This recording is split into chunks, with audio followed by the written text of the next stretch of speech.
Merci Madame la Présidente. Vous avez dit 4 minutes. Oui. Pardonnez cette plaisanterie. Madame la Présidente, Monsieur le Président du Conseil, Madame le Commissaire.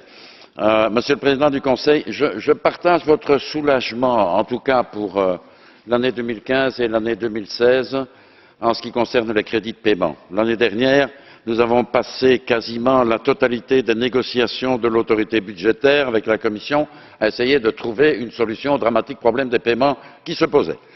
Maintenant, la situation n'est pas bonne pour 2015, elle est mauvaise mais stabilisée. Elle va s'améliorer en 2016. Mais ça ne durera pas. D'ici à la fin des actuelles perspectives financières, vous allez voir remonter en flèche les crédits de paiement parce que structurellement, rien n'a été fait pour éviter la situation devant laquelle on se trouvera avant la fin des actuelles perspectives financières. Concernant le budget 2016, Monsieur le Président, nous avons 3 grandes priorités, je crois, qui sont communes à la quasi-totalité des responsables politiques. La nécessité de stimuler la croissance, la nécessité de faire face avec humanisme et efficacité à la vague sans précédent de réfugiés qui cherchent protection sur notre territoire et, vous l'avez oublié aujourd'hui, mais j'imagine que ce n'est pas volontaire, la nécessité de rester en alerte vis-à-vis des menaces terroristes qui continuent et continueront à peser sur nous.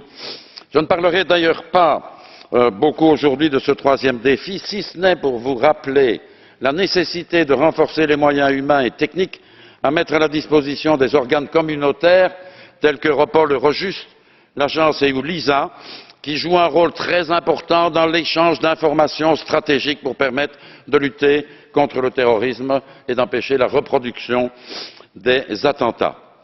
Nous considérons que les moyens que vous avez prévus au niveau du Conseil et même au niveau de la Commission ne sont pas suffisants pour assurer une efficacité optimale à ces organes.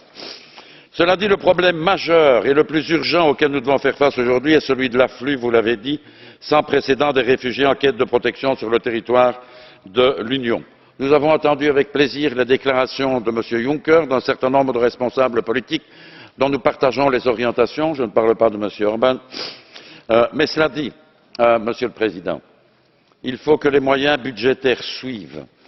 Pour 2016, le projet de budget de la Commission prévoit certes une augmentation de 169 millions d'euros par rapport à 2015, mais ça ne suffira pas.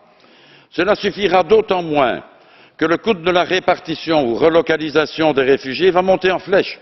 Si M. Juncker annonce demain sa proposition d'ajouter 120 000 bénéficiaires de relocalisation aux 40 000 déjà prévus, ce n'est pas loin de 960 millions d'euros qui devront être mobilisés pour respecter les dispositions de l'article 18 du règlement AMIF. Donc ne croyez pas qu'on va s'en tirer aussi facilement. Un dernier mot, Madame la Présidente, et j'en aurai terminé.